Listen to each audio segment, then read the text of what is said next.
시간이 없다는 말은 하지 마라. 세상에 시간 관리라는 개념은 없다. 시간은 절대 변하지 않는 정적인 힘이다. 시간을 더 만들어낼 방법은 없다. 우리가 할 수 있는 유일한 일이 있다면 활동의 우선순위를 정해서 가장 중요한 것을 성취하는 것이다. 오래 걸린다고 중요한 일은 아니다. 흔히 시간이 많이 드는 일을 중요한 일이라고 착각하기 쉽다. 대표적인 게 이메일이다. 우리는 이메일을 정리하고 읽고 답하는 데 많은 시간을 쓴다. 당신도 나와 같다면 이메일 처리를 시간과 에너지를 빨아먹는 블랙홀로 생각할 것이다. 하지만 많은 사람이 이메일을 확인하는 데 몹시 집착한다. 이메일 작성에 몇 시간을 쓰고 쉼 없이 새 메일을 확인한다. 만약 당신이 7일 동안 이메일을 확인할 수 없게 된다면 어떻게 될까? 세상이 끝날까?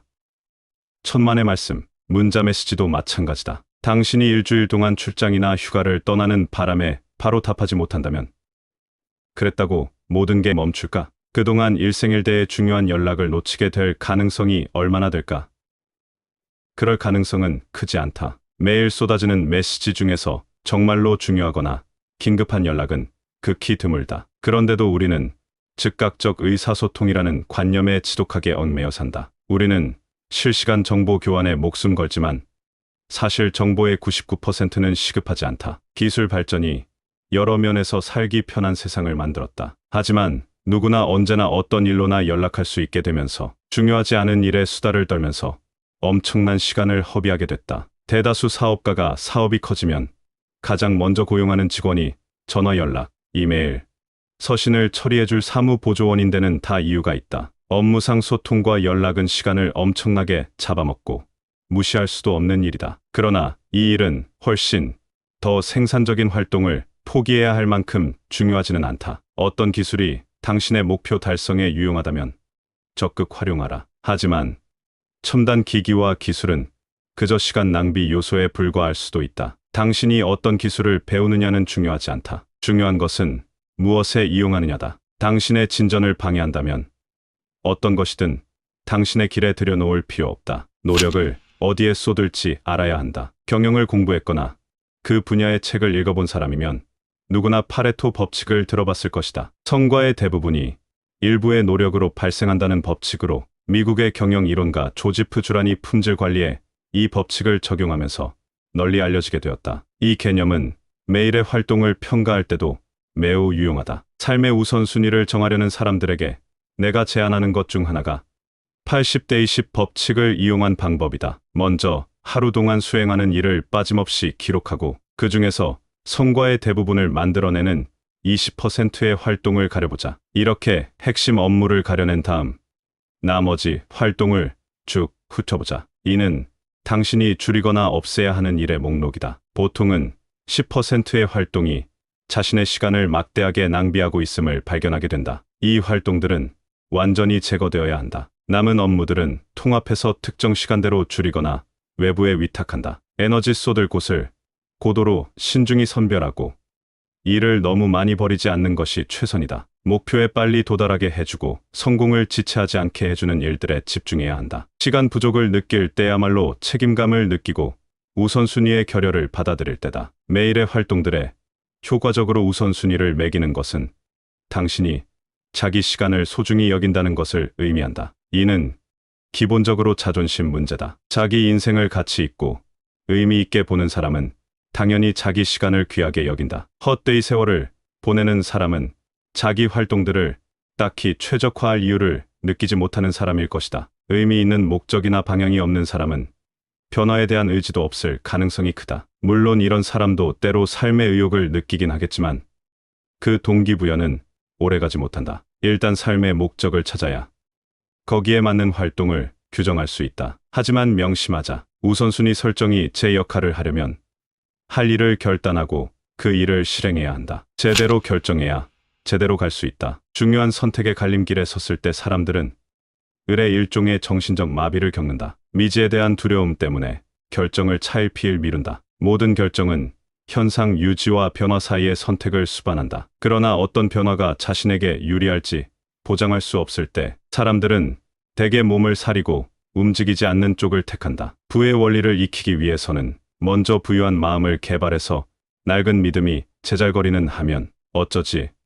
타령을 무시하고 신속한 결정을 내려야 한다. 큰 결정도 예외는 아니다. 결정은 당신이 누구이고 당신의 목적이 무엇인지에 대한 직접적 반영이다. 각각의 결정이 자신에 대해 품은 믿음과 자신이 나아가는 방향을 공식화한다. 때로 우리는 어디서부터 시작해야 할지 몰라서 프로젝트 시작을 미룬다. 책 쓰기 같은 목표는 처음 세울 때는 간단해 보일지 몰라도 막상 실행하려 하면 거대한 미지의 구덩이처럼 보인다. 이내 미루기가 시작된다. 이 사태를 해결할 한 가지 방법은 바로 눈앞의 한 단계에 집중하는 것이다. 그 단계가 완료되면 다음 단계로 이동한다. 예를 들어 다이어트에 대한 책을 쓴다면 첫 번째 단계는 각 장의 요점을 나열한 아주 간단한 개요를 작성하는 것이다. 이것을 끝냈다면 다음 단계에서는 한 장의 제목을 정하고 한 장의 내용이 될 15가지 아이디어를 나열한다. 다음 단계는 이 아이디어들을 논리적인 순서로 배치하는 것이다. 다음에는